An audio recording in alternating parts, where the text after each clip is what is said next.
দূৰলৈ নাযাওঁ, ওচৰৰে এখন ঠাইলৈ যাম। পিছত আকৌ আমি ইয়াতকৈ দূৰলৈ যাবলৈ চেষ্টা কৰিম। আজি আমি অসমৰ দৰং জিলাৰ এখন ঐতিহাসিক ঠাইলৈ গৈ আছোঁ।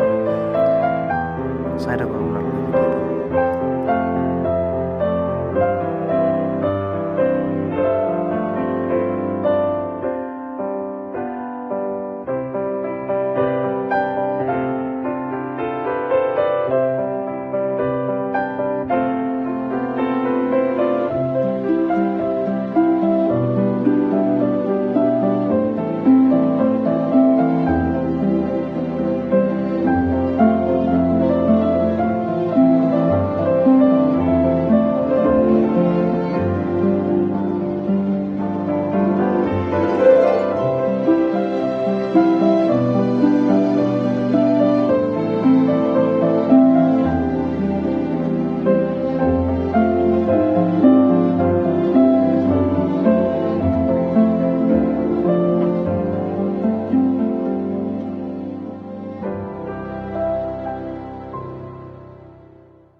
কথাটো হ'ল মানে কি, আগৰ দিনৰ মানুহটো চাইকেল লৈ অহা যোৱা কৰিছিল ন, সেইকাৰণে আমি চিন্তা কৰিছোঁ যে চাইকেল লৈ 10-15 কিলোমিটাৰৰ তাতকৈ ওপৰত 60 কিলোমিটাৰৰ তলত যিবিলাক ঠাই আছে মানে অসমৰ ঐতিহাসিকে হওক বা ভাল লগা যিকোনো ঠাই, তেনেকুৱা ঠাইবোৰ আমি ভ্ৰমণ কৰিম। আৰু ভ্ৰমণ বুলি নকওঁ আৰু জাষ্ট চাইকেলেদি ভ্ৰমণ কৰিম।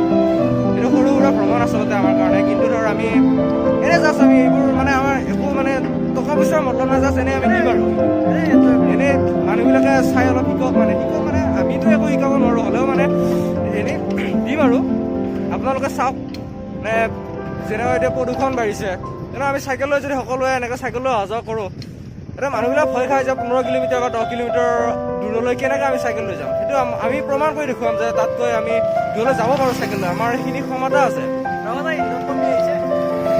এতিয়া আমি যেনেকৈ পেট্ৰলৰ খৰচ বাঢ়ি গৈছে, ইফালে যেতিয়া আমি ভূগৰ্ভৰ পৰা বস্তুবিলাক উলিয়াই থাকিম, খনিজ পদাৰ্থ পেট্ৰল এইবিলাক যেতিয়া উলিয়াই থাকোঁতে এসময়ত গৈ ভূগৰ্ভখন মানে ফোপোলা হৈ যাব, আৰু ফোপোলা হৈ যোৱাৰ ফলত মানে মহাসংকটৰ সৃষ্টি হ'ব পাৰে।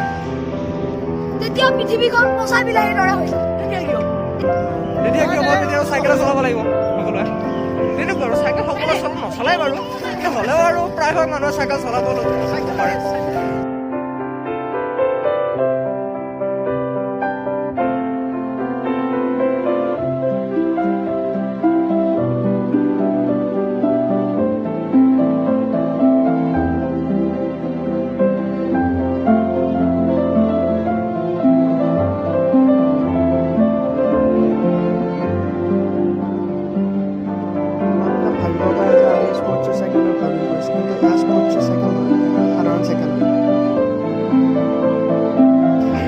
বেছিকৈ মানে চাইকেল চলাব বিচৰা নাই।